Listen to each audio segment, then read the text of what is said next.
Are you comfortable? Yeah, I'm comfortable. Take a good long look around.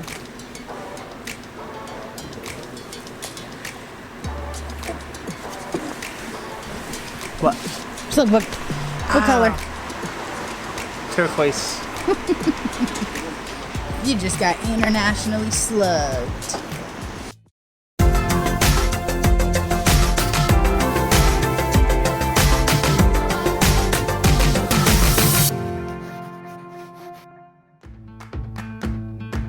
What time does this thing leave? Okay, well, we gotta run all the way down to there. Yeah, let's go. Check out. También necesito dos boletos a Donostia. Hey guys, welcome to All Sorts of Adventure. My name is Sarah. And I'm Nate. And we are Adventures with the Budget. Our goal this weekend was to spend 24 hours in France, and our time is almost up and the bells are ringing. Oh! Our goal this weekend was to spend 24 hours in France and adventure it up, and we did that. And then we also came up with 5 tips and tricks to make adventure on the go as easy as possible. So we'd love to share this with you, but it's starting to rain. So let's go inside. So we're gonna show you guys the hotel room. Come on in.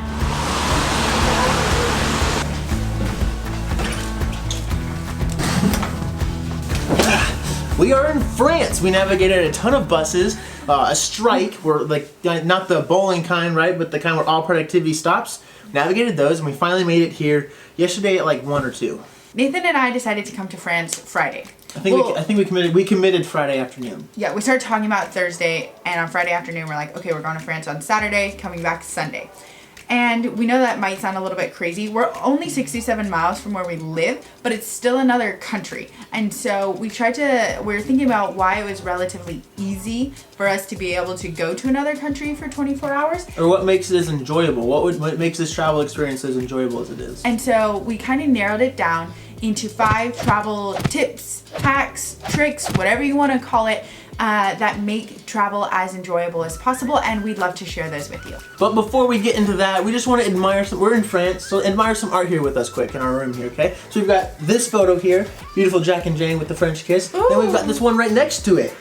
Whoa. I didn't notice that before. I didn't notice that one either, wow. Oh. Yeah, if you guys like these kind of videos, travel, adventure, budget, comical, couple relief, whatever, go ahead and hit that subscribe button because there's tons of it here. But also, if you can hit that button that looks kind of like this, little thumbs up there.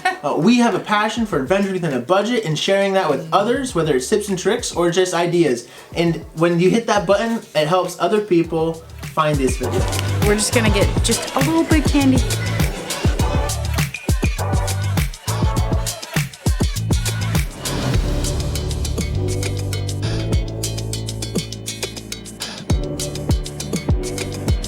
Our first tip of these 5 is to carry cash, and not just the cash you think you need, but a little bit extra, whatever the local currency is, and exchange that money beforehand to the place where you're gonna get the best exchange rate. That could be the local bank in the US, maybe in the airport, but it's certainly not going to be on the streets of whatever place you're at. Believe it or not, there's not a Chase ATM at every corner of the street.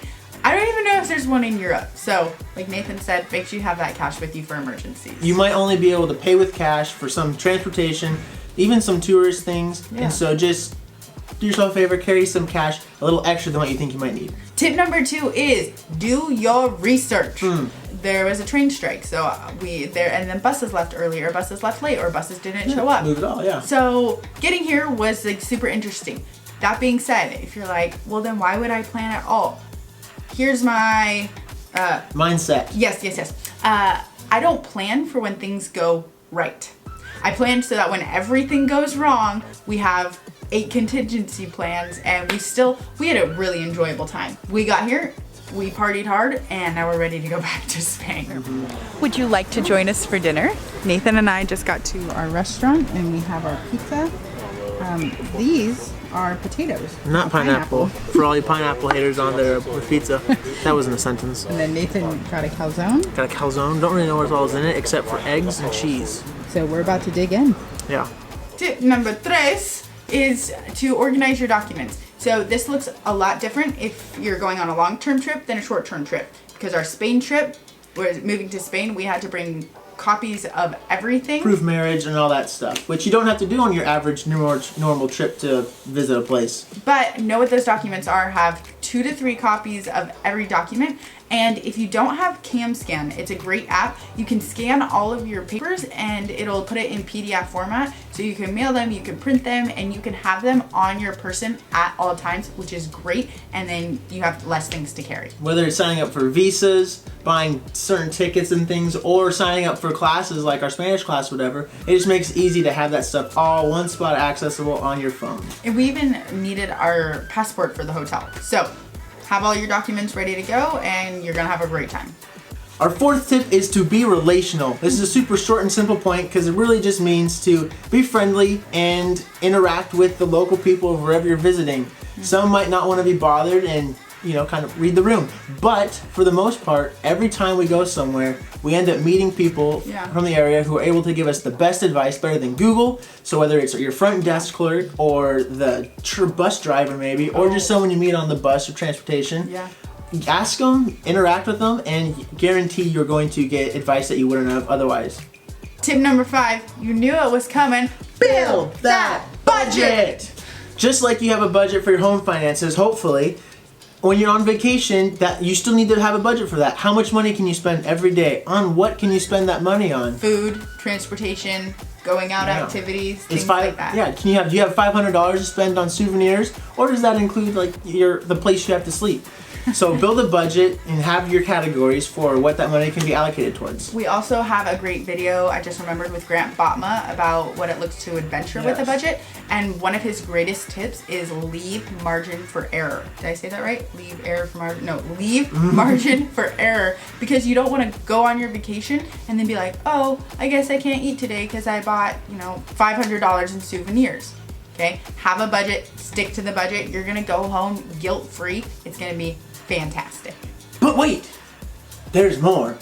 Thank you so much for staying to the end of the video, and because we're so appreciative of it, here is our budget, just like we promised for this trip. Here's the breakdown.